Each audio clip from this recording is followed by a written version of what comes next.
सभी भावी शिक्षक का एक बार फिर से स्वागत है आपके अपने YouTube चैनल हक आपका। देखिए ये क्लास एलटी वालों के लिए स्पेशल क्लास होगी क्योंकि ये महत्वपूर्ण टॉपिक है जो कि आपका पूछा जाता है एलटी ग्रेड एग्जाम में। तो आज हम इस क्लास में देखेंगे विनिमय विपत्र क्या है, कितनी तरह का हो सकता है और क्या क्वेश्चन इससे बन सकते हैं। आज की क्लास को शुरू करने से पहले आई रिक्वेस्ट यू, यदि आप फर्स्ट टाइम चैनल पर आए हैं तो चैनल को सब्सक्राइब करना बिल्कुल ना भूलें। आपका इसमें कोई लॉस नहीं है अगर आप चैनल को सब्सक्राइब करते हैं, लेकिन कहीं ना कहीं कॉमर्स कम्युनिटी मजबूत होती है। तो शुरू करते हैं आज की क्लास को और सबसे पहले देखते हैं कि विनिमय विपत्र होता क्या है। तो देखिए विनिमय विपत्र की अगर बात करें, विनिमय विपत्र मतलब बिल ऑफ एक्सचेंज की बात करें, तो विनिमय पत्र एक साख पत्र होता है। इसे ऋणदाता, ऋणदाता जो उधार देने वाला है, ऋणदाता अपने ऋणी पर या फिर अपने लेनदार पर, अपने या तो ऋणदाता अपने ऋणी पर या फिर लेनदार अपने देनदार पर, या तो लेनदार लिखेगा इसे या ऋणदाता लिखेगा किस पर, या तो ऋणी पर लिखेगा या देनदार पर लिखेगा।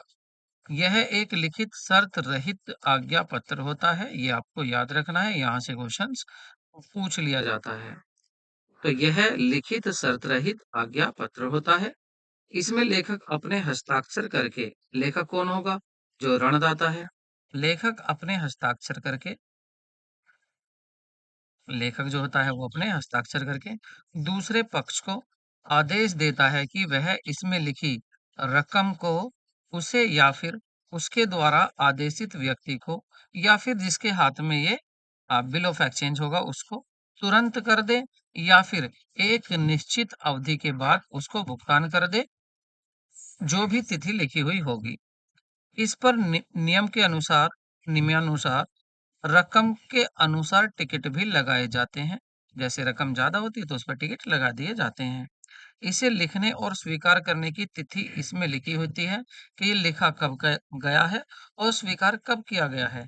इसका मतलब ऋणदाता ने कब इसको लिखा है और ऋणी ने कब इस पर स्वीकृति दी है। इसमें लिखी जाती है तिथि। यह प्राय दो ही लैंग्वेज में होता है आपका। अक्सर किस में होता है ये? या तो होगा हिंदी लैंग्वेज में होगा ये हिंदी भाषा में होगा, या फिर ये अंग्रेजी भाषा में होगा। तो क्लियर है ये। जैसे ए और बी दो हैं। ए ने क्या किया? ए ने इसको बी को कुछ उधार माल बेचा और इसने इस पर एक बिल लिख दिया। किसने? ए ने। इस ये ए किसको भेजेगा? बी के पास भेजेगा और बी इस पर सिग्नेचर कर देगा, जिसमें लिखा होगा कि कितना अमाउंट किस तिथि को बी को पेड करना है, या फिर बी किसको पेड करेगा? ए को, या जिसके भी हाथ में विनिमय पत्र होगा उसको। तो विनिमय पत्र क्या है? एक आदेश रहित आज्ञा पत्र होता है, ये आपको याद रखना है। इंग्लिश में अगर हम देखें तो इंग्लिश में आप क्या कहेंगे? ये होता है आप लेटर ऑफ क्रेडिट होता है। क्या होता है? लेटर ऑफ क्रेडिट होता है और अनकंडीशनल ऑर्डर होता है। अनकंडीशनल ऑर्डर होता है। आई होप आपको समझ में आ गया होगा कि विनिमय विपत्र क्या है। एक एक आज्ञा रहित, एक शर्त रहित आज्ञा पत्र है। कौन लिखता है? ऋणी लिखता है, ऋणदाता लिखता है ऋणी पर, या ऐसे कह लो लेनदार लिखता है देनदार पर, या यूं कह लो कि जिसको पैसा चाहिए वो लिखेगा किस पर? जो पैसा देगा। ठीक है, आगे बढ़ते हैं और इसकी विशेषता देखते हैं। देखिए, बात यह है कि हमें कोई भी ऐसा इसमें नहीं छोड़ना है कोई पॉइंट जहां से क्वेश्चन पूछ लिया जाए और हम आंसर ना दे सकें। इसलिए ध्यान से देखें, स्किप ना करें, पूरा देखें। इसके लक्षण और विशेषताएं क्या है उसकी बात कर लेते हैं। तो विनिमय विपत्र की क्या विशेषताएं हैं, लक्षण क्या है, या फिर कैरेक्टरिस्टिक्स कह सकते हैं इसको, या फीचर्स कह सकते हैं, ये क्या होते हैं। तो विनिमय विपत्र के फीचर देखते हैं। तो देखिए ये जो होता है, पहला क्या है? लिखित। पहला क्या है? लिखित। तो विनिमय विपत्र जो होता है वो लिखित प्रमाण पत्र होता है। यह मौखिक आदेश नहीं होता। पहली विशेषता, ये मौखिक नहीं होता, ये लिखित आदेश होता है।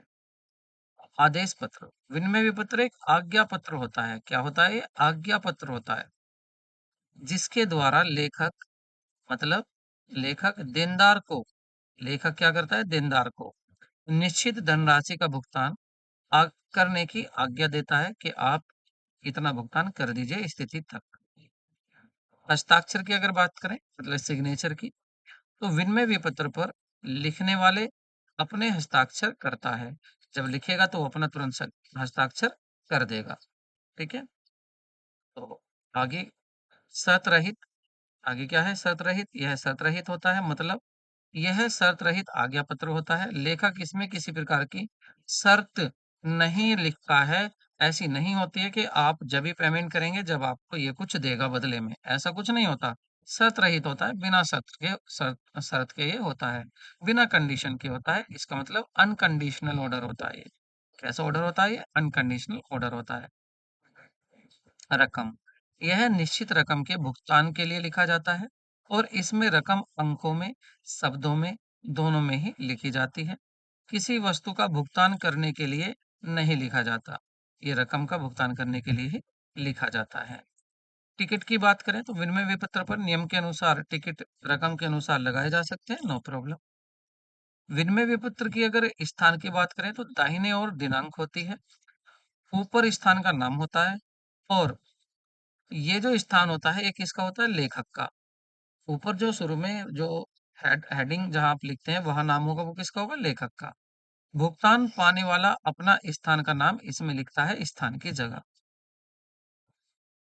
स्वीकृति की बात करें, यदि विनिमय विपत्र अवधि वाला होता है, तो इस पर माल के क्रेता अथवा जो देनदार पैसा देने वाला है अथवा जो भुगतान देने वाला है अथवा स्वीकृति अनिवार्य होती है, उसकी स्वीकृति अनिवार्य होती है। जब तक वो स्वीकृति नहीं देगा, ये बिल ऑफ एक्सचेंज नहीं बन सकता, ये अधूरा ही होगा। कर्ता का नाम, विनिमय विपत्र के नीचे और स्वीकर्ता का नाम व पता लिखा जाता है। जो विनिमय विपत्र का कौन होता है? स्वीकारकर्ता, उसका नाम और पता नीचे लिखा जाता है।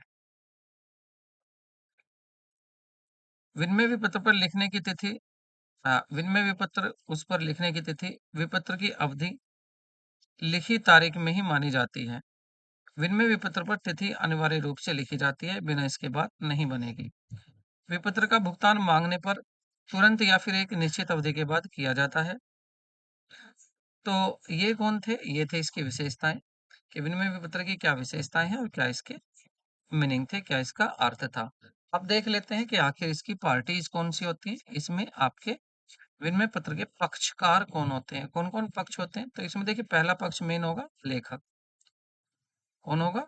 लेखक होगा, जिसको क्या बोलेंगे? ड्रावर, ड्रा करने वाला। यह विनिमय विपत्र होता है, यह वह पक्ष होता है विनिमय विपत्र का जिसे दूसरे पक्ष से भुगतान लेना है। जो लेखक है वो क्या करता है? उसको क्या करना है? उसको तो पैसा लेना है। इस पर लेखक अपने हस्ताक्षर भी कर देता है। ठीक है, तो एक तो पार्टी कौन हो गई? लेखक एक पार्टी हो गई है। दूसरी पार्टी होती है स्वीकारकर्ता, जिसने लिखा है, जिसके ऊपर लिखा है वो स्वीकार भी तो करेगा। तो विनिमय विपत्र जिस पक्ष पर लिखा जाता है उसे स्वीकारकर्ता या फिर लेख पात्र या फिर ऋणी स्वीकर्ता भी कहते हैं। इस पर स्वीकर्ता के हस्ताक्षर भी होते हैं और यह विनिमय विपत्र का भुगतान करता है, पैसा का भुगतान स्वीकर्ता ही करेगा, जिसको ड्रावी कहते हैं, ड्रावी या फिर एक्सेप्टर। तो एक ड्रावर है और एक ड्रावी। और तीसरा होता है इसमें पेई, प्राप्तकर्ता। अगर बीपीएससी की बात करें तो बीपीएससी में बिहार में एक क्वेश्चन पूछा गया था कि बताइए, इसकी कौन सी पक्षकार नहीं होता है बिल ऑफ एक्सचेंज में। तो ये क्वेश्चन पूछा गया था। तो क्वेश्चन आपके छोटे-छोटे पूछ लिए जाते हैं। आपको लगता है कि यार हम पे सब कुछ आता है, लेकिन फिर भी क्या है कि क्वेश्चन नहीं हो पाते हैं। वो यही है कि हम कहीं न कहीं छोटी चीज़ों को छोड़ देते हैं। हमें अब की बार कुछ नहीं छोड़ना है, ना ही छोटा और ना ही बड़ा। कहने का मीन्स ये है, ना ही हमें ज़्यादा डीप का छोड़ हमें डीप का भी नहीं छोड़ना है और जो सरसरी दृष्टि से आप देख लेते हैं, वो भी नहीं छोड़ना है। इसे प्राप्तकर्ता कौन है? इसे अदाता या फिर पाने वाला भी कहते हैं। यह भुगतान की तिथि पर विनिमय विपत्र भुगतान प्राप्त प्राप्त खाता, यह लेखक, बैंक, बेचान, प्राप्तकर्ता हो सकता है। यह लेखक व अदाता एक ही होता है। तो इसके केवल 2 ही प्रकार होंगे, 2 ही पक्ष होंगे। मतलब यहाँ पर क्या है कि जो प्राप्तकर्ता जिसको पैसा मिलेगा, जैसे ए ने बी पर बिल लिखा, अब भी अगर पेमेंट कर देगा ए को ही, तो इसका मतलब क्या है ए लेखक भी होगा और अदाता भी होगा, मतलब पैसा पाने वाला भी ए ही होगा। तो इस प्रकार यहाँ पर 2 ही पक्ष होंगे। लेकिन ऐसा भी तो हो सकता है ए इस बिल को दे देगा अपने बैंक को, तो बैंक भी इसमें फिर पक्षकार हो जाएगा, उसको पैसा मिलेगा, वो प्राप्तकर्ता हो गया। ख़ैर जो भी होगा प्राप्तकर्ता एक ही होगा। तो इसके पक्ष कौन हो सकते हैं? आपका ड्रावर, ड्रावे और पेई।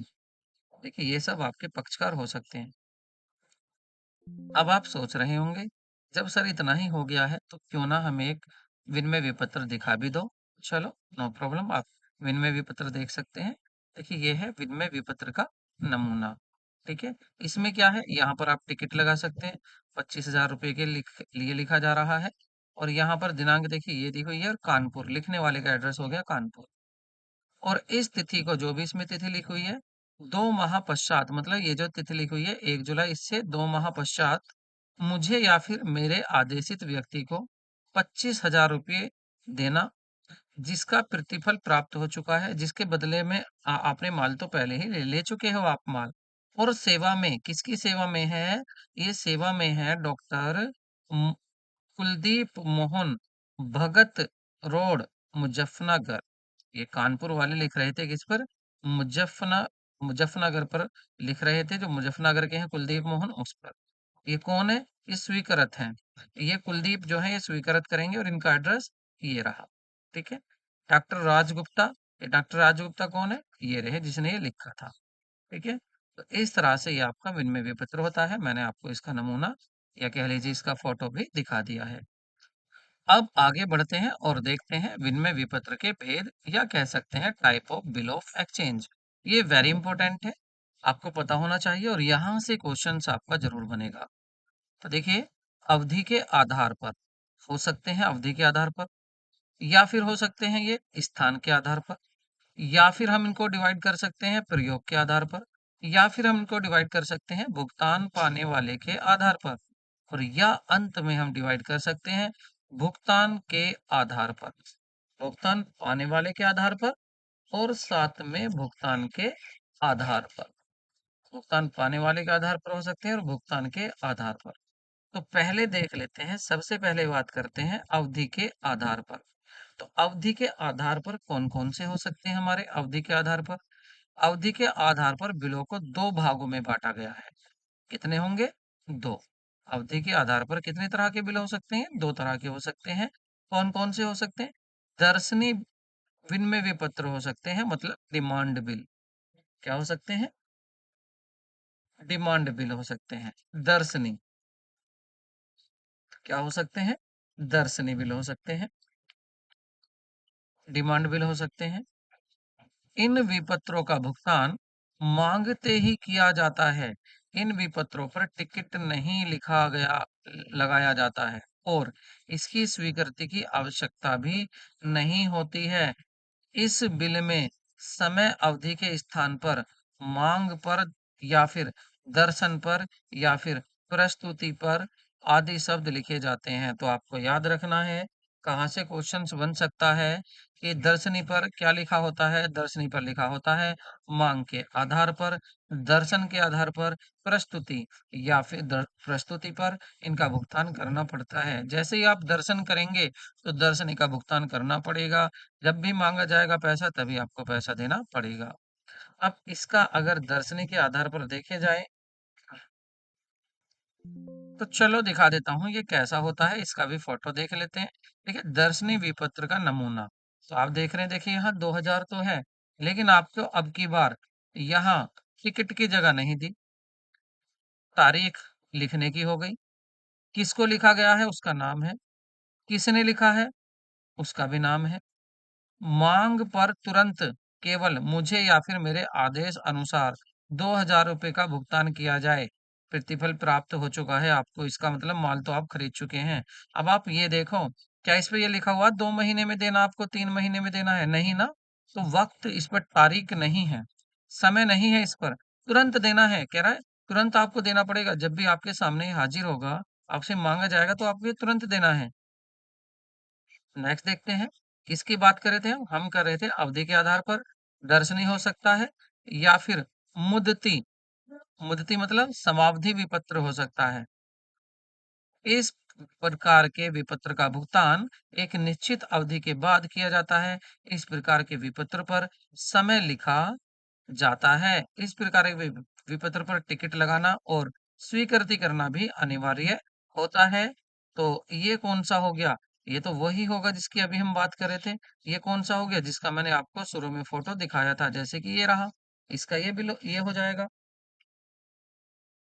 ठीक है, तो इसका एग्जाम्पल यही हो जाएगा। इस पर आप देख लीजिए, टिकट भी लिखा हुआ है, टिकट भी लगा हुआ है, और साथ में फिर ये भी दिया हुआ है कि पेमेंट करना कब है।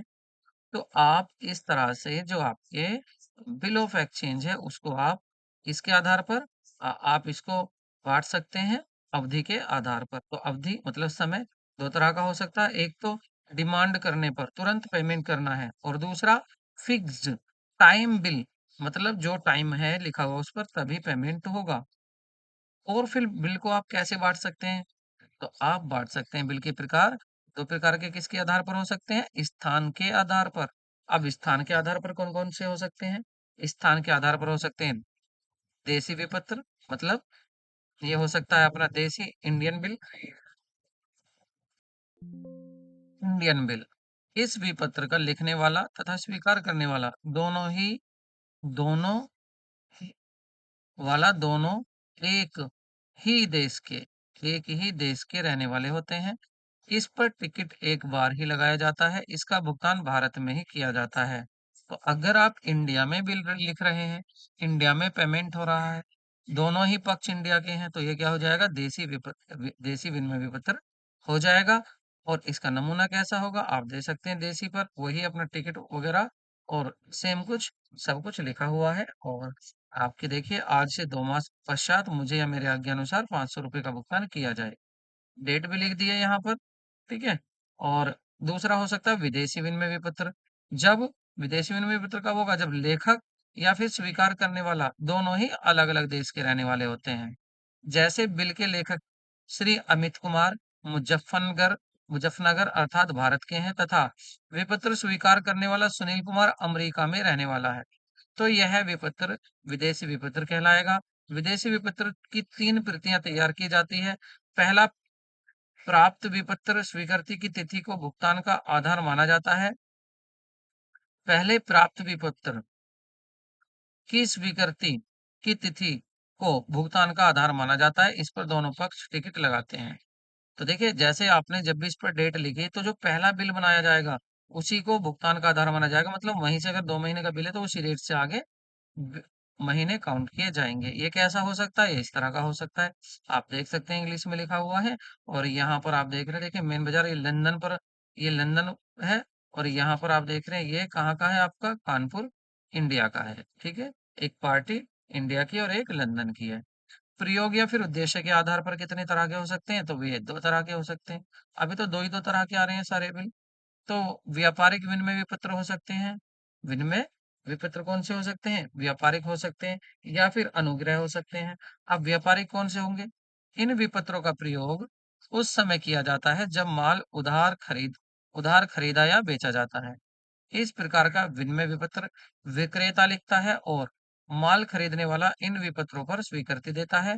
यह विनिमय पत्र 2 प्रकार के हो सकते हैं। सामान्य व्यापारिक विपत्र हो सकता है, और प्रलेखीय विपत्र भी हो सकता है। ये 2 तरह के हो सकते हैं। तीसरा क्या था आपका? अनुग्रह विपत्र। तो इसको याद रखें। व्यापारिक जो होंगे कितने तरह के हो सकते हैं? ये सामान्य हो सकते हैं या प्रलेखीय हो सकते हैं। उसके बाद है आपका प्रयोग के उद्देश्य के आधार पर 2 तरह के थे। एक तो व्यापारिक विनिमय विपत्र, और एक हो जाएगा आपका अनुग्रह विपत्र। इसे ये जो बिल होता है इन्हें सहायता के लिए लिखा जाता है। सहायता या अर्थ या फिर सिफारिशी बिल कहते हैं, क्योंकि ये सिफारिश करता है। ये बिल प्रथम पक्ष द्वारा आर्थिक सहायता प्राप्त करने के उद्देश्य से अपने मित्र या फिर दूसरे पक्ष पर लिखे जाते हैं। स्वीकारकर्ता केवल सहायता करने के उद्देश्य से इस प्रकार के बिल स्वीकार करता है। लेखक इस को बैंक से भुनाकर रुपया प्राप्त कर लेता है, और देय तिथि पर लेखक विपत्र की रकम स्वीकर्ता को दे देता है, तथा स्वीकर्ता विपत्र का भुगतान कर देता है। बात समझ में नहीं आई तो समझिए। देखिए, यहाँ था ए, यहाँ था बी। ठीक है, देखिए, जब मैंने इनका एग्ज़ाम्पल दिया था तब मैंने क्या कहा था कि ए ने बी को माल बेचा, लेकिन अब ए ने माल नहीं बेचा। अब ए ने झूठी-मूठी एक बिल लिखा है सहायता के लिए। ए ने किस पर बिल लिख दिया? बी पर लिख दिया कि बिल बी आपको ₹20,000 आज से 2 वर्ष बाद देने हैं। 2 वर्ष बाद आपको ये रुपए देने हैं। 20 पे स्वीकृति कर देता है और स्वीकृति होने के बाद ये बिल किसके पास पहुँच जाता है? ए के पास। अब ए क्या करता है? ए के पास ये जो 20,000 का बिल है, ए जाता है इसे बैंक के पास लेकर, अपने बैंक के पास लेके जाता है और बैंक से कहता है कि देखो मेरे पास जो है ₹2,000 का क्या है? बिल है। किसका? ₹20,000 का बिल है। कितने का? ₹20,000 का। आप एक काम कीजिए, मुझे अभी ₹19,000 दे दो, मुझे ज़रूरत है। ₹19,000 दे दो और ₹1,000 आप ही रख लेना और जब बी पैसे देगा, तब बी आपको पूरे ₹20,000 देगा। लेकिन आप मुझे आज ही दे दो ₹19,000। बैंक सोचता है, भई मुझे तो ₹1,000 का फ़ायदा हो रहा है। जब मैं कभी 2 महीने बाद लेने जाऊँगा बी के पास, वो पूरे 20,000 देगा और मैं दे रहा हूँ 19 ए को। तो क्या ए ने झूठी तो लिखा था, लेकिन बैंक क्या सोच रहा, अरे ए के पैसे होंगे बी पर, तभी तो बी के पास मुझे भेज रहा है। बैंक कह रहा है कि यार ए के पैसे होंगे बी के ऊपर, तभी तो मुझे भेज रहा है कि जाओ बी से 20,000 लेना है 2 महीने बाद। लेकिन मुझे अब 1,000 कम करके दे दो 19,000। अब बैंक इस काम को कर देता है और रुपए दे देता है किसको? ए को। ए आता है और अपने दोस्त के पास बैठकर बी से कहता है, देख भाई मैं ₹19,000 ले आया हूँ, आधे तू ले ले, आधे मेरे ले। तो इसमें क्या होता है 9,500 ले लेता है ए, 9,500 ले लेता है बी। तो दोनों को फ़ायदा हो गया ना, दोनों को पैसा मिल गया। अब ये पेमेंट कैसे करेंगे? जो डेट होगी, तारीख होगी, उससे पहले ए क्या करेगा, 2-4 दिन पहले जाएगा और क्या कहेगा बी से, ले भी जल्दी से इस पैसे को रख ले 9,500 को। बी कहेगा क्यों? अरे बैंक आने वाला है, तुझसे वो ₹20,000 माँगेगा। तो ये कहेगा बी, मैं कहाँ से दूँगा 20? तो ये कहेगा ए कि मैं तुझे 500 और दे रहा हूँ, पूरे में 10,000 दे रहा हूँ। 10,000 मैं दे रहा हूँ, 10,000 तू डाल देना, ₹20,000 बैंक को दे देना। तो क्या ए के पैसे थे शुरू में बी के पास? नहीं थे। वैसे ही झूठे-मूठे लिख लिया, दोनों को बैंक से पैसे मिल गए, दोनों की सहायता होगी। तो इसको बोलते हैं सहायतायार्थ या फिर सिफारिश का बिल, ठीक है? और किस आधार पर हो सकते हैं? भुगतान पाने के आधार पर हो सकते हैं। वाहक विपत्र, इस विपत्र के भुगतान उसे किया जाता है जो बिल देय तिथि पर स्वीकार करने वाला के पास प्रस्तुत करता है। इसका भुगतान कोई भी व्यक्ति ले सकता है। जैसे ए ने बिल लिखा बी पर, बी ने इस पे स्वीकृति दे दी, तो बी 2 महीने बाद उसको पैसा दे देगा, उसको भुगतान कर देगा जो भी इस बिल को लेकर आएगा। बी ये नहीं देखेगा कि बी ए को देना है या बैंक को देना, नहीं। जो भी इसके पास बिल लेके जाएगा, उसको ही ये क्या दे देगा? भुगतान कर देगा, ठीक है? और आदेशित हो सकता है, इसमें क्या होगा? भुगतान पाने वाले का नाम लिखा होता है कि भुगतान मिलेगा किसे, ठीक है? तो इस पर क्या होता है, जिसका नाम लिख दिया उसी व्यक्ति को भुगतान होता है। तो अब हो सकता है भुगतान के आधार पर, ये भी 2 तरह के हो सकते हैं। प्राप्य विपत्र हो सकता है। प्राप्य विपत्र कैसा हो सकता है? देखिए, जो भुगतान पाने वाला है, जो पक्ष बिल लिखता है और भविष्य में भुगतान प्राप्त करेगा, उसे लेखक अपना उसे अपने ल वह लेखक अपना बिल को बैंक से भुना सकता है, बिल का बेचान कर सकता है या फिर किसी तो वे पक्ष बिल का भुगतान प्राप्त कर लेंगे। सभी के लिए बिल प्राप्य विपत्र, बिल रिसीवेबल कहलाएगा। संक्षेप में बीआर इसको लिख देते हैं। मतलब जो पैसा पाने वाला है, बिल लिखने वाला है, वही बिल उसके लिए तो होगा प्राप्य विपत्र, क्योंकि उसको तो पैसा मिलेगा, और जो देने वाला है उसके लिए क्या होगा? उसके लिए होगा बिल्स पेबल। देखिए, ए था और इधर बी था। ए ने बिल लिखा बी पर, तो बी क्या करेगा? पेमेंट करेगा, तो बी तो इसको कहेगा बीपी, बिल्स पेबल, कि मुझे ये पैसा पे करना, बिल्स पेबल या हिंदी में देवी पत्र। और ए क्या कहेगा इसको? ए कहेगा इसको बीआर, मतलब बिल्स रिसीवेबल। तो इस तरह से आपके बिल के टाइप्स हो सकते हैं। तो आप देख सकते हैं। अब देख लेते हैं यहाँ पर। तो आज की क्लास में बस इतना ही। देवी पत्र क्या होता है? देवी पत्र की अर्थ क्या है? देवी पत्र की विशेषताएँ क्या हैं? देवी पत्र के टाइप्स कितने हो सकते हैं? तो आज हम अपनी क्लास को यहीं फिनिश करते हैं और आप विश्वास मानिए आपका कोर्स सही समय पर हो जाएगा। सही समय पर कोर्स आपका चल रहा है। देखिए, आपको एक दिन टाइम मिलता है आपको तैयारी करने का, नोट्स बनाने का और एक दिन आपके लिए आती है वीडियो। वीडियो भी ज़्यादा लंबी नहीं होती है, आप आसानी से इसको देख सकते हैं। और मैं लाइव क्यों नहीं लेता इसको, देखिए आप यहाँ पर आप इसको डबल स्पीड करके, ट्रिपल स्पीड करके आसानी से देख सकते हैं, जैसे भी आपको अच्छी लगे। लाइव में नहीं, लेकिन फिर भी आप चाहते हैं तो लाइव भी आ जाएँगे, लेकिन उसका बस यही है कि बेनिफिट होना चाहिए आपको। आपको बेनिफिट होना चाहिए। तो आगे की क्लास को हम इसको कल देखते हैं, नेक्स्ट डे में पूरा करेंगे। यहाँ तक आप इसको अच्छे से याद कर लें और मैं फिर कह रहा हूँ, छोटा या हल्का समझ के ना छोड़ें, हर टॉपिक को अच्छे से करें, हर टॉपिक अपने आप में इम्पोर्टेंट होता है। तो विश्वास करते हैं आपने चैनल सब्सक्राइब भी कर लिया होगा। अगर कोई सजेशन है, कोई प्रॉब्लम है, आप कमेंट में लिख सकते हैं। ये सभी नोट्स आपको जब ये पूरा टॉपिक हो जाएगा, हमारे टेलीग्राम चैनल हक आपका में मिल जाएँगे। टेलीग्राम चैनल का लिंक आपको डिस्क्रिप्शन में दे दिया जाएगा। मिलते हैं नेक्स्ट वीडियो में। Take care, bye bye.